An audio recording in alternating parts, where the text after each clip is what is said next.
வருண் ஸ்ருதி propose பண்ணதும் ஒரு மாசம் டைம் கேட்டிருப்பா. வருணும் அவளை புரிஞ்சுட்டு ஓகே சொல்லிட்டு ஊட்டி போயிடுறான். போனதுக்கு அப்புறம் தான் தெரியுது அவன் பர்க்லியில் ஃபெயில் ஆகிட்டான்னு. இது அவன் அப்பாவோட ட்ரீம். அப்பாவை எப்படி ஃபேஸ் பண்றதுன்னு ரிசல்ட் பத்தி அப்பா கிட்ட சொல்லாமலே இருந்திருப்பான்.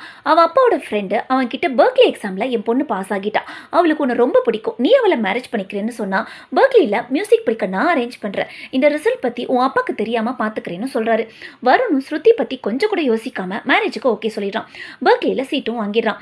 ஸ்ருதி அவாய்ட் பண்ண ஸ்டார்ட் பண்ணுறான். அவன் மெசேஜ்க்கு ரிப்ளை பண்ணுறதில்ல. வீட்டுக்கு போனாலும் இல்லைன்னு சொல்லி அனுப்பிடுறான். இதை தெரியாமல் அவனுக்கு பிடிக்கும்னு அவனுக்காக மூக்குத்தி குத்திக்கிறான். சின்ன பெயின் கூட தாங்க முடியாத ஸ்ருதி மூக்குத்தி குத்துனதால ஹை ஃபீவரில் இருக்கா. அப்போ தான் வருண் யூஎஸ் போகிறது தெரிஞ்சு ஹை ஃபீவரில் கொற்ற மழையில் ஓடி போய் அவனை பார்க்குறான். ஆனால் அவன் பர்க்லி மிஸ் ஆனதுக்கு நீ தான் காரணம்னு சொல்லிட்டு மொத்த பழியையும் அவன் மேலே போட்டுட்டு கிளம்பிடுறான். ஒரு வாட்டி முடிவு பண்ணிட்டா என் மேலே படுற மூச்சு காத்து கூட உன் மேலே படாதுன்னு சொல்லிட்டு போயிடுறான். சில வருஷம் கழிச்சு சஞ்சய்ங்கிற ரைட்டரை மீட் பண்ணுறா. அவரோட கேரக்டர் பிடிச்சி போய் சஞ்சய் எழுதின நாவலை தேடி பிடிச்சி படிக்கிறா. ரெட் லைட் ஏரியாவில் இருக்க ஒரு பொண்ணோட காதலை அழகாக கௌரவப்படுத்தி எழுதியிருப்பாரு. அதில் இம்ப்ரெஸ் ஆகி அவனை லவ் பண்ண ஸ்டார்ட் பண்ணுறான்.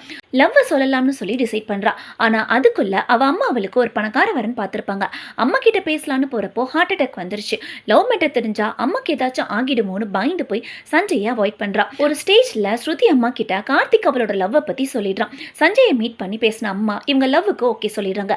ஆக்சுவலி சஞ்சய் ரொம்ப வருஷமா ஸ்ருதியை ஒன் சைடா லவ் பண்ணிருப்பான். அன்னைக்கு டோஜோல ஸ்ருதியை நக்கலா பேசினப்போ ஒருத்தன் வருண் கிட்ட சண்டை போட்டிருப்பான் இல்லையா, அவன் தான் சஞ்சய். உண்மை தெரிஞ்சதும் அம்மா சம்மதத்தோட ஸ்ருதியும் அவ லவ் சஞ்சய் கிட்ட சொல்லிடுறான். ஒரு வழியா சஞ்சயோட லவ்வும் சக்சஸ் ஆகிடுச்சு. ஸ்ருதிக்கும் ஒரு நல்ல பையன் பார்ட்னரா அமைஞ்சிட்டான். இந்த வீடியோ உங்களுக்கு பிடிச்சிருந்துச்சுன்னா வீடியோக்கு ஒரு லைக் போட்டு மறக்காம சேனலை சப்ஸ்கிரைப் பண்ணிக்கோங்க.